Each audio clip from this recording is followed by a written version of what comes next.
right, here we go. So good morning, Tullahoma. Welcome to the Tullahoma At Work podcast, where we introduce you to the people that help keep our city running smoothly.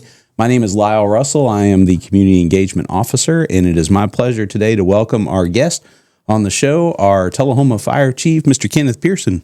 Welcome, Chief. Thank you. Appreciate it. Thanks for coming on the show with us.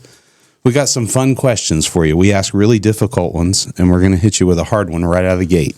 Oh, awesome. You ready? So here we go. You're over at a friend's house, and somebody puts on, I know you're a Star Wars fan like me, so somebody puts on Empire Strikes Back. We're all going to sit down and watch it, and they go to the freezer, and they get out the bucket of Neapolitan ice cream. Which flavor are you going for? All three. Okay, I can live with that. I have asked everybody on that question so far, and I've got different answers every time. I am a connoisseur of ice cream. I really like ice cream. So very good. All three flavors would be just as good as the first. All right. Well, let's go deeper then. So what is your favorite flavor? What would be my favorite? Chocolate's usually chocolate fudge or... No, I mean, this is sky's the limit now. What's your favorite flavor? But a lot of times I do Moose Tracks or Turtle Tracks. I like the very chocolate nice. with the... And I like it with the chocolate ice cream in it, and I also like it with the vanilla ice cream. But I do like some fudge and some peanut butter in it. It's the really sprinkles, good. the extra stuff. Sprinkles, not so much. You know, I got something for you to try. Do you like vanilla ice cream, though? You like just plain vanilla? Try this. Y'all should try this, too. Plain, but get a good one. Get a good vanilla bean ice cream, maple syrup, and crumbled crispy bacon. It is one of the best things you will eat, I promise you. Well, I've also found that Nutter Butters are really good in it. Oh. Just crush you up some Nutter Butters and put it in vanilla ice cream. We're going to have to change this to the Tullahoma Recipe at Work show. No, so I do like to ask that question because I think it's fun to know, and I'm a big strawberry person. I love strawberry ice cream, so I don't get that answer as much as I thought I would, so that's okay. If you like all three, that's good. But no, seriously, the big first question I do like to have everybody explain a little bit of is, tell us your Tullahoma story. Are you from here? How did you get here? You know, what? Tell us your Tullahoma story. Well, that's a long story. We've got plenty of time. Well, so my father was a graduate of Tullahoma High School in 1962. Okay. He went off into the service and joined the Navy. All right. While he was ported in Boston, he met my mother. Okay. So for the next 15 years after I was born, we traveled around. So I lived in Alaska, Iceland, Florida, and White Sands Missile Range, New Mexico. So we every 4 years it seemed like we went hot, and then we would go cold, then we'd go back hot, and then we would go cold. So we ended up settling back, and of course, the whole time Dad always talked about Tullahoma. He wanted to come back to Tullahoma when he was done with his service. Mm-hmm. So in 1981, my mother and myself came back first. We had a horse farm in Lynchburg, so we trained horses, rode horses, went to all the horse shows and things of that nature. So 81, I was a freshman at Tullahoma for 1 year. Mm-hmm. Moved over to Moore County my sophomore year because we ended up building a house in Lynchburg at the farm. Right. Grew up there. Went to school in Moore County, graduated in 85. Stayed in the area. Never really left this area for anything. Probably moved to Tullahoma in 2001. Then we moved from Lynchburg to Tullahoma, and I've been here ever since, pretty much. Okay. All my kids were raised here. All my kids went to school here. Right. My oldest is like 34. My youngest twins are 22, but they all went to Tullahoma High School. I went to the elementary schools. One of the kids did retire a lot of teachers, but but we made it through it. That's all right. So we had our ups and downs with him, but been here ever since, and just been a part of this community for many years. Very good. So, in that journey, somewhere along the line, you became a firefighter. What led you to the fire department? I would say it's a lot of my family heritage. We were all kind of servants to either the United States or to My grandfather was a police officer. He also did dispatch and drove the old... Here in Tullahoma? Yeah, here in Tullahoma. Okay. Yeah. Also drove the old antique fire truck to the fire scenes back then. I'm going to ask you about that in a little bit. So he would drive the fire truck to the fire scenes, and the firefighters would come and they would do their stuff. So for years, I always knew there was something more I wanted to do other than sell cars. So I worked at United Pontiac for 18 years, from the time I was 14 years old till I started in the fire service. And been there now for 27 total years, 24 full-time and 3 years as a reserve. And that's all here in Tullahoma? That's all here in Tullahoma. Yeah. So I'd always knew there's something more I wanted to do other than, of course, sell cars. But, sure. And this was just some way I could get back to the community, something I could do for the community. And with my dad being in the Navy, my grandfather being in the police department, just a lot of our family, serving their country, serving their cities, I thought it was the best thing for me to do as well. Yeah, very good. Now, in that journey, do you ever see yourself becoming fire chief? No, not at all. When I first started, there were so many people in front of me. It was like, I'll never make fire chief here. And it really wasn't an aspiration at the time. Right. As time went by, things changed. I went and got my bachelor's degree, and I got my associate's and bachelor's and my master's degree, all in leadership within, for that type of deal.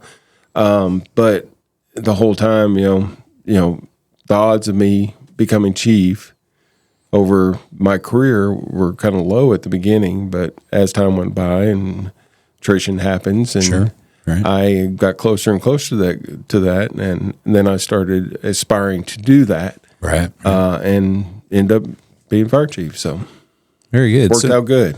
So now I know you mentioned that you had some family history in this. Where did you have any of those family members kind of mentor you in the role when you were starting out as a firefighter? As a firefighter, I have a lot of friends that I already knew that were firefighters. I've got a lot of great mentors that I have acquired during that time. Of course, my dad was always about, doing things a certain way with the military type deal. So a lot of his upbringing, a lot of, the respect I have for people and the respect I have for our community was a lot from my mom and my father. But there's been a lot of good mentors that I've had throughout my career. Richard Chastain, who was the last fire chief, a great mentor. He pushed me hard a lot of times in a lot of different ways. But, having him, keeping his finger on me and trying to push me to do better in a lot of things was a lot helpful. Tim Stubblefield, who was my captain whenever I started. Right. There's so many others. Roy Branch, Rodney Bell. There's Jimmy Gaddis. There's a whole bunch of people that helped me become the person I am and mold me to lead the way I lead. And so now I know most of the guys down there now, and the future is what it is. But you've got a really good potential crop too of existing firefighters now. That when the day comes that you're ready to hang it up, there's a good succession plan, I would imagine, in place. One of the things we really push within our department is that every day we're building future leaders. Right. So we're trying to give them the tools and help them navigate, and they have the mentors that we had, and continue to mentor to them and teach them.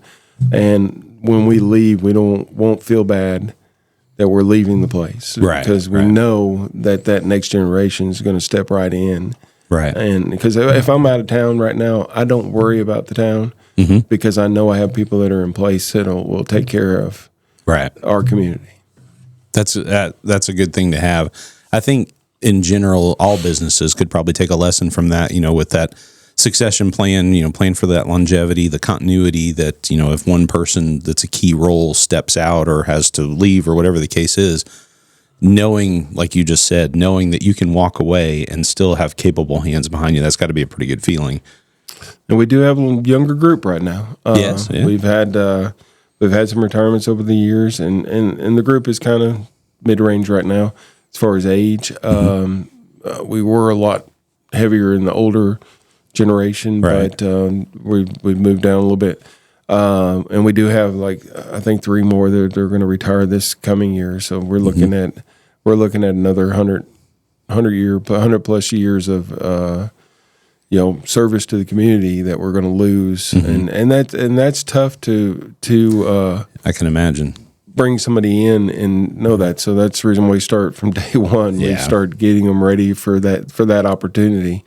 We want to make sure that they understand they can lead and they're ready to lead. Now, on the obverse of that, though, and I've seen this probably more with the fire department than any other department, and not just here in Tullahoma, but in general, it seems like when that retiring group goes out, there's always still a connection that comes back to the younger guys. I've been down to the fire hall and seen some of the retired guys that will come back and they'll rib the new guys, and but there does seem to be a mentorship, almost a camaraderie that they still keep even after retirement. They don't call it a brotherhood for nothing. That's a good way to put it. Yeah, pretty much they call it a brotherhood, and it is an extended family. It is a big extended family. When you join the fire service and you start in that process, you're there a third of the year. You're there 24 hours. You're all 48 hours. But those 24 hours, you bond with these people. The wives bond with the other wives. It becomes more of a family oriented type department because of the fact that we spend so much time together. I think too that's probably important because in your in that job, you're obviously facing potentially horrible situations, not just for you, but also for the families that you're working with and things like that. And if almost like a military mindset where that the guy next to you or the lady next to you that is wearing the same shirt you are, you're standing in that line with them, and there has to be that bond. You have to trust each other with your lives in some of these cases. So. Exactly. Every day you're trusting yourself that your partner is going to be there for you, and it's going to take care of you. And I feel like we have that at all times. That's good. We don't feel like that next man's not going to step up and do what he needs to do. We're real good about doing our jobs and staying within our roles. We don't do a lot of freelancing. We try to keep things solid and straight. Sure. So that, when we do get to the scene, we know what we're doing. A lot of training goes into that. Yeah. But when we get to the scene, everybody knows their role, and it's like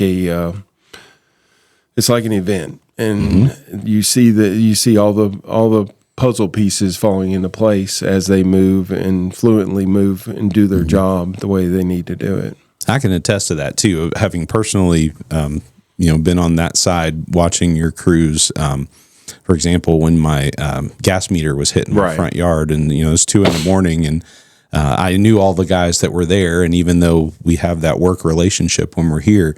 I just kind of stood back and watched. I don't think some of them knew that it was my house, but, I just kind of watched how they laid out the scene, the roles that they took. It was really interesting to see that, even though I know I have a little bit of an insider perspective. They were flawless. And even working with the outside vendors when the gas company showed up to work the gas line to get the danger taken care of, the way that they worked with the outside vendors was phenomenal. Kudos to the way that y'all do things, because I've seen it firsthand, and it's good. It's really good. It's been many years of practice. I can imagine. Lots of training goes into it. So you mentioned earlier, and I was going to ask you about this later, but since you brought it up, talking about a younger person now looking to get into the fire service, I was going to ask this later, but I think it's a good time. What advice would you have for them, or what kind of guidance would you give them if they came to you and said, "Hey, I want to be like you. I want to be a firefighter"? What would you tell them? First and foremost, we'd start with the fact that we don't have any job openings right now, which is good and bad. Which is good and bad. Yeah. Most of the time, I will. If we're not actively hiring or something of that nature, I will talk to them about possibly getting into a volunteer department. Start learning the roles and stuff. Told them to spend as much time as you can coming by here and seeing us. The guys will be more than happy to show you things and teach you different things. But the biggest thing is as we progress within life and progress within our skill and our trade, training is our greatest asset. Learning things is our greatest asset. I will talk to them a little bit about college, about doing something in college, trying to better themselves as far as the education portion of it. But when I went and did my associates and bachelor's and master's, it helped me communicate so much better.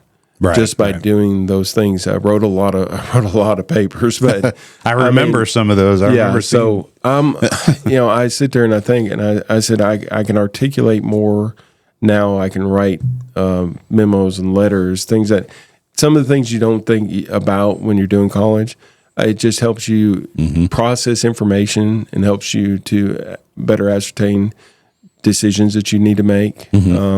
Some of my best interviews were after I took my college because of the fact that I was more confident in what I was saying.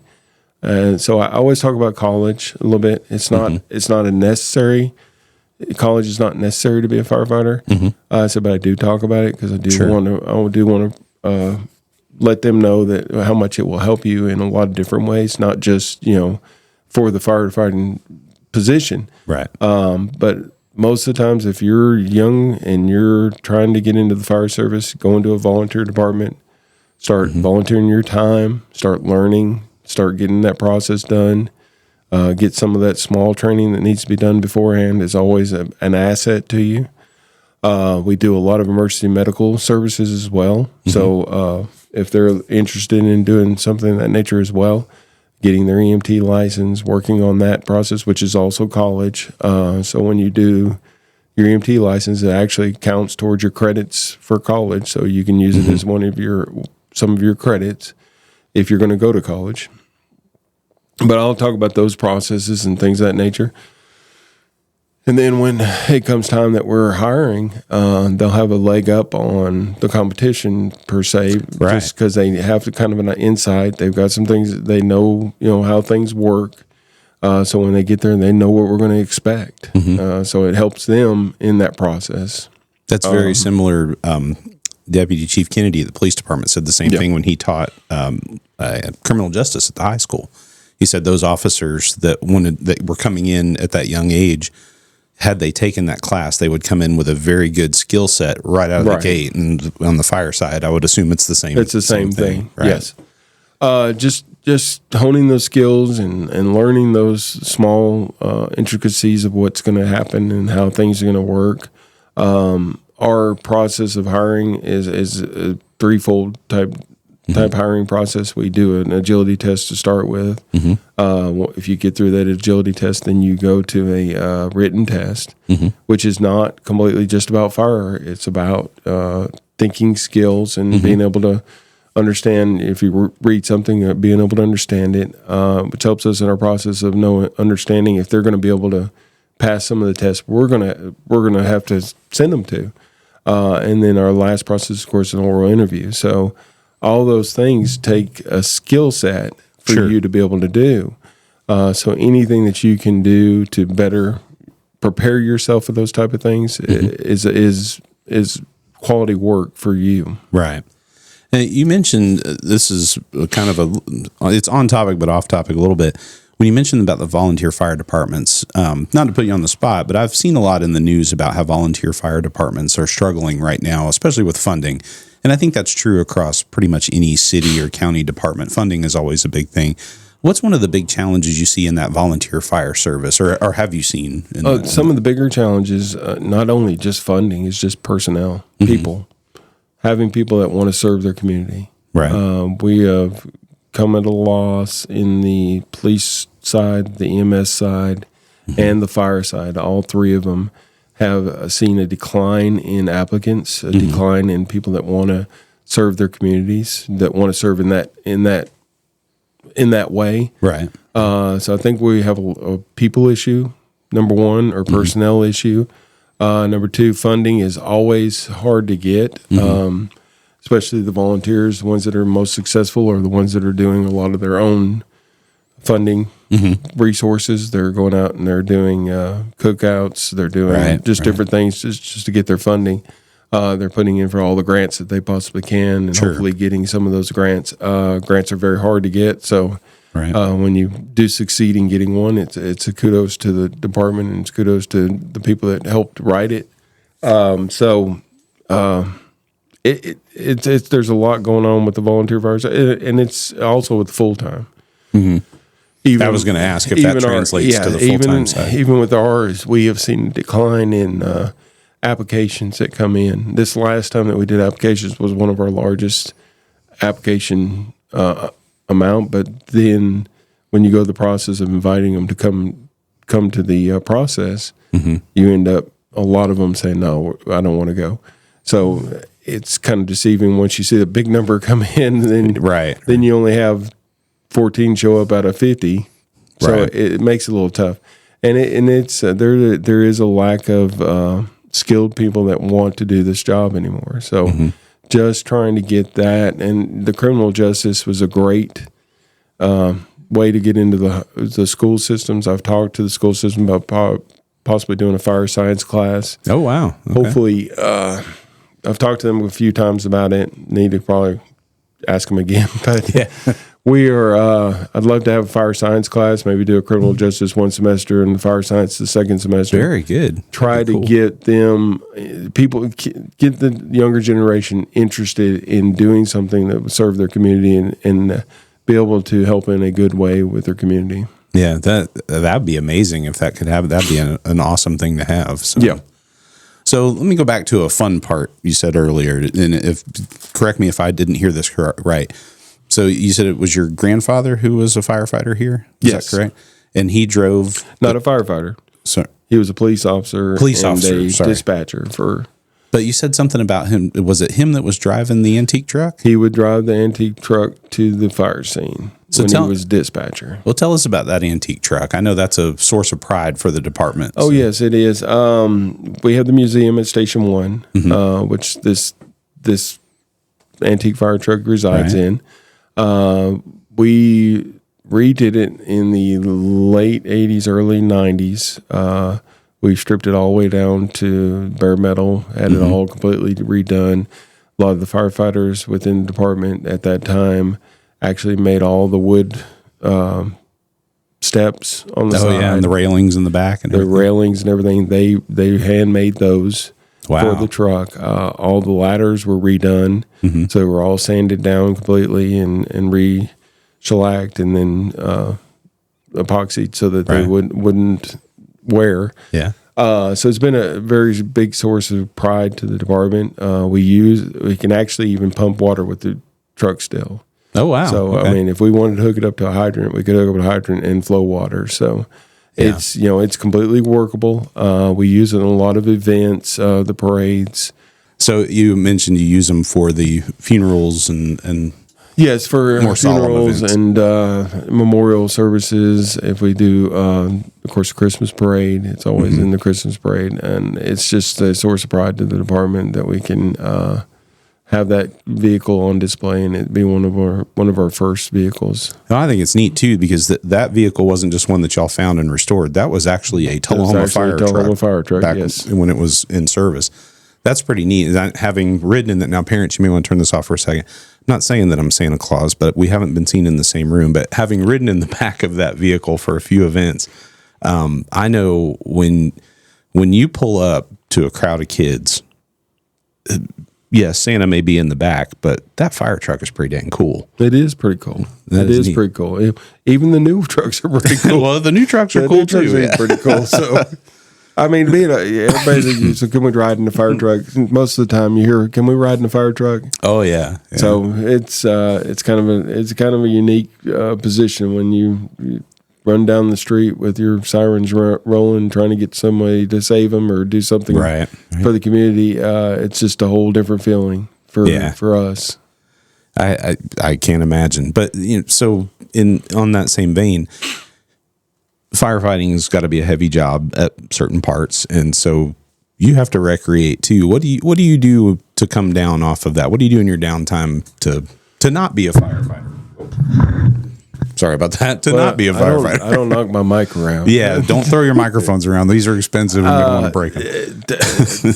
You know, family keeps me solid. The cookouts with the kids and my wife now, we have her kids as well. So having time with family. I love to go on vacation sometimes. Yeah. We've kind of liked the cruises, so we've went on a few cruises, but it's a time where I can go and just kind of let it go and don't think about a lot of things, even though I'm still watching my phone. Oh yeah. Well, you kind of have to in your role. We've got things going on. I'm always watching them. So family and friends, just having people over, relaxing during the weekends, cooking out is always really good. Me and my wife started bowling, so we go on date night every Tuesday night. And I tell her it's date night, so I said I'm gonna take you out to eat and have you entertainment. So she's happy about that. Yeah. So I know you're a bowler. She's a bowler as well. She's a bowler. Yeah, she's a bowler. She said, "You're gonna get mad at me if I don't bowl good," and I said, "No, I won't. I will not get mad at you." I said, "We're doing this to have fun." That's exactly right. That's exactly. I can relate to that because I am my brother got the bowling gene. I did not, so that was not my thing.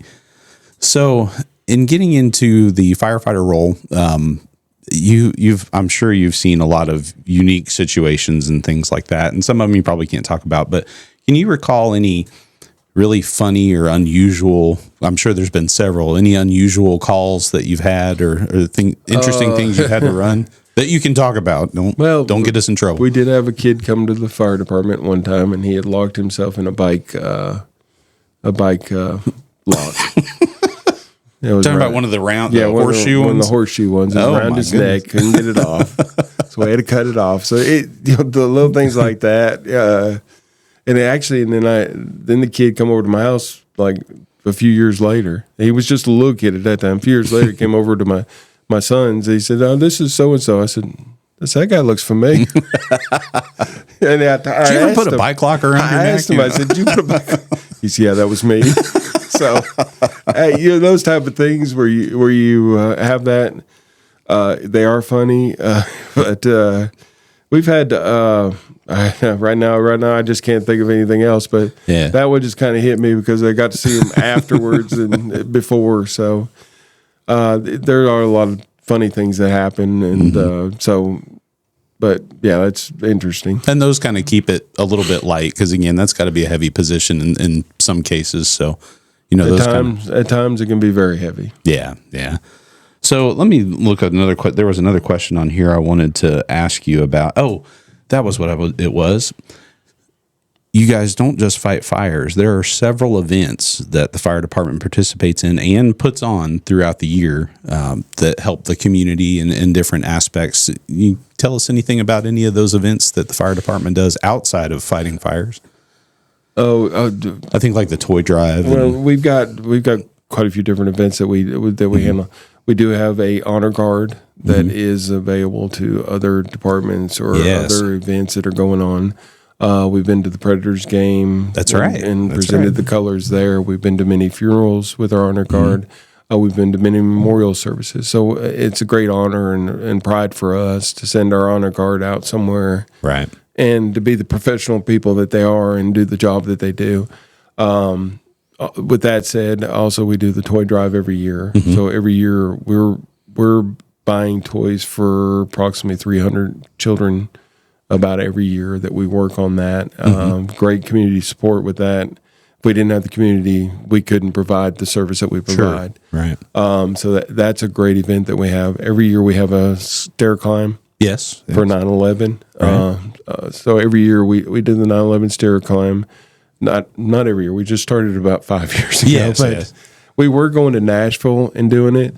And about 5 years ago, we decided, well, why don't we just have one here? And so we got a lot of people that want to do it. It's a lot easier for them to get here and do it on the steps at the high school. Right. And it's a good way to remember that event and also teach the younger generation A lot of them we're going to the high school, and they usually have the video up on the scoreboard, and it's running throughout the time that we're doing our walk. Right. And the children there, most of them weren't even born when it happened. I know that it's just crazy. So that's when I think I felt the oldest. Yeah. Is I remember speaking to one of the young folks there who was in ROTC, and they said, they said, I wasn't born when this happened, but I've heard a lot about it. And I just, I know I asked you this question at that event. A lot of people, in our generation that were around remember exactly where you were and exactly what you were doing when the news of that broke. So it was a little bit of a shock to me to then talk to a person who wasn't even born when that happened. They didn't even know what it. Well, I mean, they knew. Where were you when this happened? Yeah, I wasn't born. Yeah, well, I wasn't thought of yet. So yeah. So yeah, it's good to remember what happened, to remember the people that did perish during that bad time, and be able to teach the younger generation about why we do this and why we remember these people. Because every year we print out every person that died in the towers. They're printed out, and we honor them during that event. Right. And their name is every name is spoken out on this loudspeaker. They ring out on the bell. And they ring out the bell. Yes. For each of those. It's a really cool event. If you want to see what it's like, we actually do have a video on the city YouTube page from last year's event at Tullahoma High School, and it was from my perspective, going and filming it and trying to put together all those pieces. It was a solemn ceremony, but it was really great to see that much support for that significant event in our history that comes through our fire department. And ROTC always shows up. Yes, they do. They show up in big power. They had a few of them did it twice. They did twice the amount of steps just to honor them, and they ran them. And these are all kids again that fall kids that fall into that. Well, they're in that category. Yeah, they're in that category of they weren't even born yet, but yet they're still here doing that. And your firefighters do that in full turnout gear. It's not like they show up in gym clothes to. I mean, they're dressed as if they were going into a fire. They do. Man, hats off to them for that.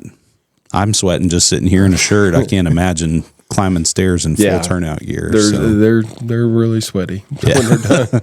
I've seen it. I can imagine. It's hot. So we're coming up to about the end here now, and I always like to give our guests, you have 22,000-ish Tullahomans that hopefully or maybe will be watching this. Anything you'd like to say to the community as a whole coming from the fire department? I know there's a lot. Coming from the fire department. Or even just coming from you. We're happy to serve this community. It's something that you are. I think it's a gift that's given to you to serve people, and being within this community and loving the community like most of us do. Being able to serve them on a daily basis has been an honor for me, and for many of my firefighters that work now. We're just happy to be here and able to serve the community the way we do. So now if any members of the community wanted to get involved in any of those events that you talked about, the toy drive, or if they want to participate, how would you like them to get in touch with the fire department? They call Station 1 at 931-455-0936. And when he edits this, it'll be at the bottom of the screen. I will put it at the bottom of the screen. It should be showing up right now, actually. It'll be at the bottom of the screen. That's right. Go video it. And talk to Melissa Allen. Okay. Melissa Allen's our community risk reduction coordinator. She handles most of our scheduling for our smoke alarm program. I didn't even talk about that. Our smoke alarm program. Let's talk about it. We got time. Yeah, we got time. Smoke alarm program. We've been in it over 10 years now. We've probably installed over 6,000 smoke alarms within the city of Tullahoma. It is a grant that's issued by the Tennessee from the Tennessee government that allows us to get these for free. We will install them in your house. We will make sure that they're in the appropriate places they need to be. A lot of them put them in the kitchen. You don't need to put it in the kitchen. Right. Need to be just outside the kitchen so you don't get that nuisance alarm. So when the pizza's left in too long, it doesn't set it off. Too long, the toast is left in too long. You just don't set it off all the time.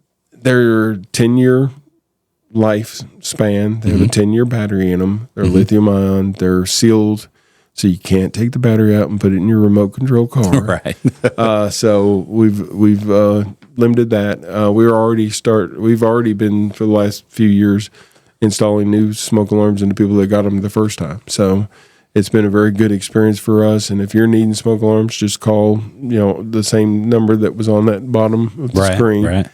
Talk to Melissa, and she'll get you scheduled in. We put the alarms in. It's part of our process, so you don't have to put them in. Even if you're having issues with your alarms now, if you call the department, we'll send somebody over to check them and make sure that they're working properly. That's great. That's a fantastic service. We appreciate that.